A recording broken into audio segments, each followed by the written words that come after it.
Welcome viewers, कैसे हैं आप सब लोग। उम्मीद है सब खैरियत से होंगे। मैं हूं आपका host Shahid Mustafa, deals on कसूर के प्लेटफॉर्म से खुशामदीद। व्यूअर्स, इस वक्त हम खड़े हुए हैं नसीम हयात रोड पर एजुकेटर स्कूल के साथ, और मेरे साथ आपको नज़र आ रहा होगा Islamia school, government Islamia high school कसूर। यहाँ पे आपको एक चीज़ दिखाने जा रहा हूँ। ये दो बेहतरीन शॉप्स बनी हुई हैं, और इसमें जो राइट साइड वाली जो शॉप है वो सेल के लिए मौजूद है, या कोई गिरवी अगर लेना चाहता है तो ये ऑप्शन भी मौजूद है। तो ये अंदर से आपको दिखाते हैं ये किस तरह की बनी हुई है।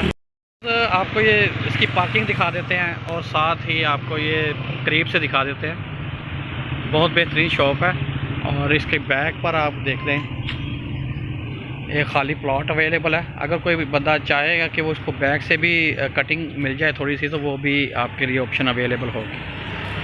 ठीक है, इसके अलावा ये वाली शॉप भी अवेलेबल है, फॉर सेल है। इसकी भी डिमांड मुनासिब है, इसमें आपको दोबारा से कंस्ट्रक्शन करनी पड़ेगी। तो ये दुकान अंदर से कैसी है वो आपको दिखाते हैं।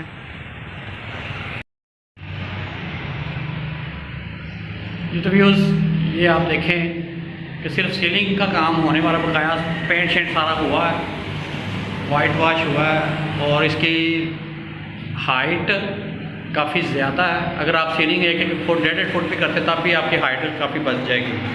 और इसके अलावा फ़र्श आप देख लें, फ़र्श भी बिल्कुल यस है। ठीक है, और इसकी जो आप लेंथ की बात करें, इसके साइज़ की बात करें, तो इसमें तकरीबन 17.5 फीट इसकी लंबाई आ जाती है, और इसमें आपको तकरीबन 8 फीट इसकी चौड़ाई मिल जाएगी आपको। तो कारोबार करने के लिए मौजूद तरीन जगह है, बहुत बेहतरीन लोकेशन है। यहाँ पे आप कोई भी कारोबार कर सकते हैं, और इंशाल्लाह ताला वो आपको फ़ायदा देगा।